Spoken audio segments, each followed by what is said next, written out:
Hi friends, welcome to KDP farm. ఈ వీడియోలో వ్యాధి డయాగ్నోసిస్ చేయడం ఎంత ఇంపార్టెంటో తెలుసుకుందాం. ఇక్కడ కనబడుతున్న కోడిపిల్ల కోలుకోవడానికి నెల రోజులు పట్టింది. మనం సరిగ్గా ఏ వ్యాధి వచ్చిందో తెలుసుకోవడం చాలా ముఖ్యం. అలా కాకుండా కోడిపిల్లలకు బాగాలేదని అనవసరంగా యాంటీబయాటిక్స్ యూజ్ చేస్తే చనిపోయే అవకాశం ఉంది. నాటుకోడి పిల్లలకి మరియు బ్రాయిలర్ కోళ్ళలో తరచుగా బ్యాక్టీరియా వ్యాధులతో పాటు ఫంగస్ మరియు ప్రోటోజోవా వ్యాధులు కూడా వస్తూ ఉంటాయి. ఈ ప్రోటోజోవా జాతికి చెందిన ఎమేరియా అనే సూక్ష్మజీవి కలగజేసే వ్యాధి కాక్సిడియోసిస్. దీనిని మనం బ్లడ్ మోషన్ అని కూడా అంటాం. కోడిపిల్లలు డల్గా ఉండి ఈకలు చిందరగా ఉంటే అది ఏ గంభోరో అని కంగారు పడకుండా అది ఏ రకమైన మోషన్ వెళ్తుందో తెలుసుకొని ఖచ్చితంగా వ్యాధిని నిర్ధారణ చేయాలి. అలా పూర్తిగా తెలుసుకున్న తర్వాతే ట్రీట్మెంట్ స్టార్ట్ చేయాలి. ఊరికే యాంటీబయాటిక్స్ యూజ్ చేయడం వల్ల ప్రయోజనం ఉండదు. రైతులు మొదట వ్యాధిని సరిగ్గా గుర్తించి ట్రీట్మెంట్ చేసుకోవాలి. నాటికోళ్ళ మాదిరి కాకుండా ఈ బ్రాయిలర్ కోళ్ళలో బ్యాచ్ ఇన్ బ్యాచ్ అవుట్ ఉంటుంది కాబట్టి ఈ కాక్సిడియోస్ సాధారణంగా తక్కువగా వస్తూ ఉంటుంది. కానీ అపరిశుభ్ర వాతావరణం వల్ల బ్రాయిలర్ కోళ్ళలో కూడా ఈ కాక్సిడియోసిస్ వ్యాధి వస్తుంది. అలాగే ఈ కాక్సిడియోస్ ప్రభావం వల్ల ఎఫ్సిఆర్ పోయే ప్రమాదం చాలా ఉంటుంది. రైతులు త్వరగా గుర్తించి ఆంప్రోలియం లేదా టోల్ట్రాజురిల్ అనే యాంటీకాక్సిడియోల్ మందులు ఉపయోగించాలి. కొంతమంది రైతులు ఏ వ్యాధో నిర్ధారణ కాకముందే యాంటీబయాటిక్స్ యూజ్ చేస్తూ ఉంటారు. ఇది మంచిది కాదు. ఈ కాక్సిడియోస్ ఎక్కువ అయితే నెక్రోటిక్ ఎంటరిటిస్ అనే సెకండరీ బ్యాక్టీరియా ఇన్ఫెక్షన్స్ వచ్చే అవకాశం ఉంటుంది.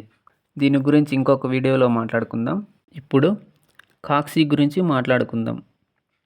ఈ మందులు పెద్ద రైతులు అయితే భరిస్తారు, కానీ చిన్న రైతులు అయితే ఎగ్జాంపుల్ 5,000 కెపాసిటీ మరియు అంతకన్నా చిన్న రైతులు వారికి వచ్చే ఆదాయంలో మందులకే ఎక్కువ ఖర్చు అవుతుంది కనుక ఇది వారికి భారంగా అవుతుంది. అందుకే మనం ఇదే కాకుండా న్యాచురల్గా బొప్పాయి ఆకుల రసం మరియు వెల్లుల్లి రసం ఈ రెండు బాగా కలిపి ఇవ్వడం వలన ఈ కాక్సిడియోస్ని తగ్గించే అవకాశం ఉంటుంది. ఈ ఆంప్రోలియం లేదా యాంటీకాక్సి పౌడర్లు దొరకని వారు లేదా ఈ మందులు ఖర్చులతో కూడుకున్నవేని భావించిన వారు ఈ బొప్పాయి ఆకులు రసం మరియు వెల్లుల్లి రసం యూజ్ చేయండి. ఖచ్చితంగా 100% పనిచేస్తుంది. నేను చేశాను, అందుకే ఇలా చెప్తున్నాను. కానీ రైతులు ఈ వ్యాధిని త్వరగా గుర్తించవలసి ఉంటుంది. అప్పుడే మన కోళ్ళు వెయిట్ లాస్ అయ్యి ఎఫ్సిఆర్ పోకుండా ఉంటుంది. కొంతమంది రైతులు ప్రతి బ్యాచ్లో అలోవెరా ఇస్తూ ఉంటారు. ఇది చాలా మంచి విషయం. ఈ న్యాచురల్ ట్రీట్మెంట్లో సైడ్ ఎఫెక్ట్లు ఏమీ రావు. అలాగే ఈ బొప్పాయి ఆకులు వెల్లుల్లి రసం ప్రతి బ్యాచ్కి కాకపోయినా మీకు డౌట్ ఉన్న ప్రతి బ్యాచ్కి ఇవ్వడం చాలా చాలా మంచి విషయం మరియు మంచి ఫలితం ఉంటుంది. ఇక నాటికోళ్ళ విషయానికి వస్తే ఈ కాక్సి వ్యాధి 3 రోజుల్లో నయం కాదు. కోడిపిల్ల బాగా అయ్యి కోలుకోవడానికి 10 రోజులు పడుతుంది.